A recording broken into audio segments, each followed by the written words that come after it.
الله الرحمن الرحيم. الحمد لله رب العالمين. الحمد لله نحمده ونستعينه ونستهديه ونستغفره من ذنوبنا، والصلاة والسلام على حبيب قلوبنا وشفيع ذنوبنا أبي القاسم محمد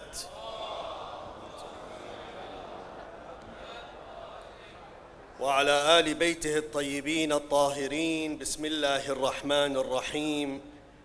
رب اشرح لي صدري ويسر لي أمري واحلل عقدة من لساني يفقه قولي. Dear respected scholars, dear respected brothers and sisters, Assalamu alaikum jami'an wa rahmatullahi wa barakatuh. The Almighty Allah says in the Holy Quran, أعوذ بالله من الشيطان الرجيم. بسم الله الرحمن الرحيم. يا أيها الذين آمنوا اتقوا الله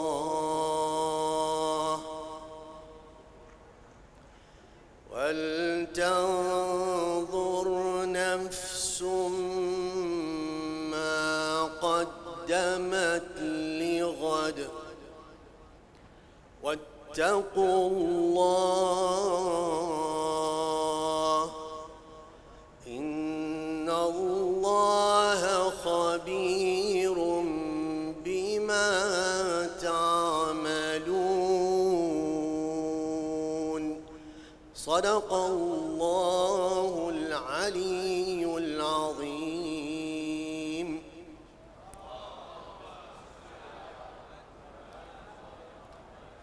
In this verse, dear brothers and sisters, the Almighty Allah Azza wa Jal talks about and addressing the believers. Be wary of Allah Azza wa Jal. He says it twice. In the middle, He sends us a commanding message. وَلْتَنظُرْ نَفْسٌ مَا قَدَّمَتْ لِغَدٍ. Let a soul search and see what it has prepared for its tomorrow. Tomorrow is a concept. It can be tomorrow, the actual date. It could be your next week, your next month, your next year, your abode, and the hereafter. When we address the awaiting of the Holy Imam Salamullahi Ta'ala alayhi, the guider, Al-Mahdi, Al-Muntadhar, the awaited, we are talking about our future. The future is coming and He is the future. The question in this convention we're trying to address, where are we in that future? Our place, our space, where we define our position in the future with the Imam Salamullahi Ta'ala alayhi. Dear brothers and sisters, when we talk about the history of the Holy Prophet Muhammad sallallahu alayhi wa alihi wa sallam,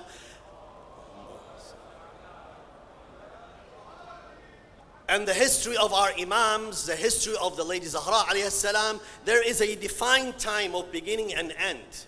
But when we come to the history of the time of the Imam Sahib al-Asr wa Zaman alayhi salam, it's a sliding window for each and every one of us, because we are living this time. We are making this time. We are writing this history. You and I, individually, collectively, we are making the history and the time of Sahib al-Asr wa Zaman alayhi salam. Whether we are aware of it, whether we are not, we are part of this movement.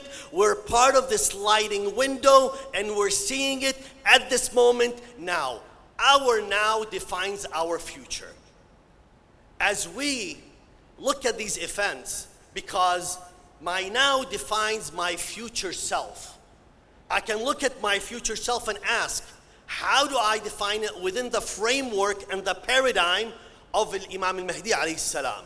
his thoughts and his ideas that he portrays is through the text and the literature given to us by the Prophet Muhammad sallallahu alaihi wasallam and Ahlul Bayt salamullahi ta'ala alayhim, manifesting, explaining to us the meanings of the Holy Quran, because it is the message of Allah Azza wa Jal revealed on the Prophet sallallahu alaihi wa explained by Ahlul Bayt salamullahi ta'ala alayhim, protected by our Imams alayhim salam.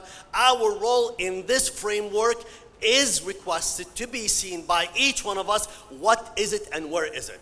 Dear brothers and sisters, our time, the now, as defined by the paradigm of the Imam salamullahi ta'ala alayh, is not a stagnant one and a still one. It's a moving, dynamic one. It's one that explains, it's one that demands a continuous effort of involvement with the Imam alayhi salam. Dear brothers and sisters, we're waiting for a future that an appearance happens. The future is now, the future can be tomorrow. But the future is not known, but it's not undefined, it is defined. It's a paradigm of thinking with the Imam alayhi salam as a centerfold of it. Dear brothers and sisters, when we talk about the event, we have three questions we want to ask. The what of the event, the how of the event, and the why of the event. The what is defining, what is it? Is the appearance of the Imam alayhi salam. The how, we can look at all these narrations that address how the appearance takes place. But the most important part is the why. Dear brothers and sisters, the why, the more you are in tune with the why of the event, the more your subconscious is in understanding with that event itself. You become part of the event. You become the driver of the event. You become part of the event. You breathe the event. You see the event. You live the event.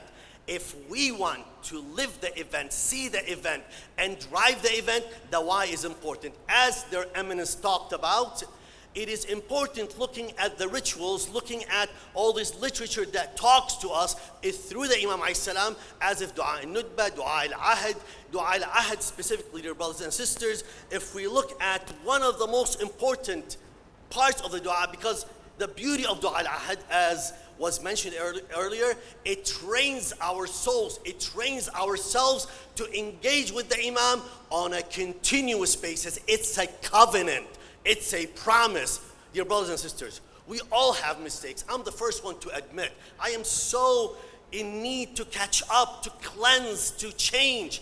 But with the covenant, every single day, I am giving the Imam salamullahi ta'ala alayh in such a way when I say, Allahumma inni ujaddidu lahu fi sabihati yawmiya hadha wa ma ishtu min ayyami. Oh Allah, I renew this morning, today and every day, for the remainder of my life, my life. It's a promise, my pledge, covenant, and allegiance to Him, binding on me. له بيعة له في عنقي لا أحول عنها ولا أزول. I shall never retract or forsake. That's a promise I'm giving to Allah. I'm making with my Imam salamullahi ta'ala alayh. Then I'm seeking and asking and begging Him to make me one of His supporters. Dear brothers and sisters, but why? The why here is the important. And listen to this part of Dua al-Ahad. Allahumma fa'adhhir Allahumma lana waliyak. Oh Allah, send forth for us your wali. Wabna binti nabiyyik. And the son of your prophet. For those, dear brothers and sisters, who doubt the Imam's existence, we need to realize, as part of our faith, as part of how we think and believe, this faith is based on the continuation of the presence of Imam. So the Imam ought to and has to have appeared, or else has to have been born, or else we are void of the Imam. And that's not acceptable. And we can look at all the narrations, we can look at all our scholars, how they relate and they talk about this birth and the event of the birth. Dear brothers and sisters, and he says, المسمى باسم رسولك صلى الله عليه وآله حتى لا يظفر بشيء من الباطل إلا مزقه. And that so that he may tear to pieces every falsehood that he encounters. وَيُحِقُّ الْحَقَّ وَيُحَقِّقَهُ. And here is the punchline. He establishes the truth and he manifests the truth. Dear brothers and sisters, the why is in preparation.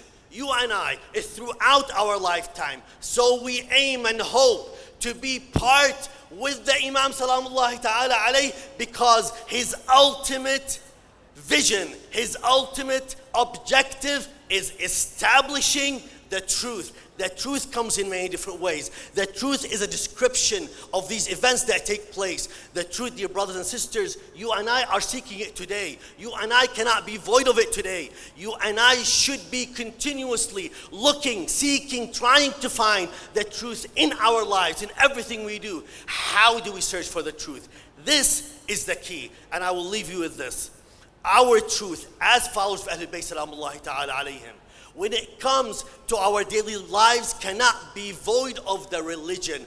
The religion is the guide for the truth. So how we seek it, how we research it, how we look for it, makes us part of the future of the Imam Salamullahi Ta'ala alayhi and his appearance. We cannot wait until he appears to learn how we seek the truth. Seeking the truth today is connecting ourselves as a body of faith, of Shia Ithnay Ashari, with our seminaries, whether it's in the holy city of Najaf, the holy city of Qom, with our jurists and scholars, with our learned ones, with our maraja, connecting ourselves to this flow of knowledge, to this sea of knowledge, to this flowing river, understanding, connecting, and then applying. And if we do that, we become today of those who يحقق الحق ويحققه. And this is where, as I train myself day in, day out, to know how to establish the truth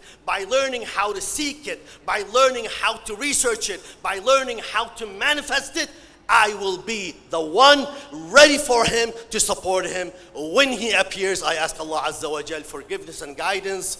وآخر دعوانا أن الحمد لله رب العالمين وصلى الله على سيدنا محمد وعلى آل بيته الطيبين الطاهرين.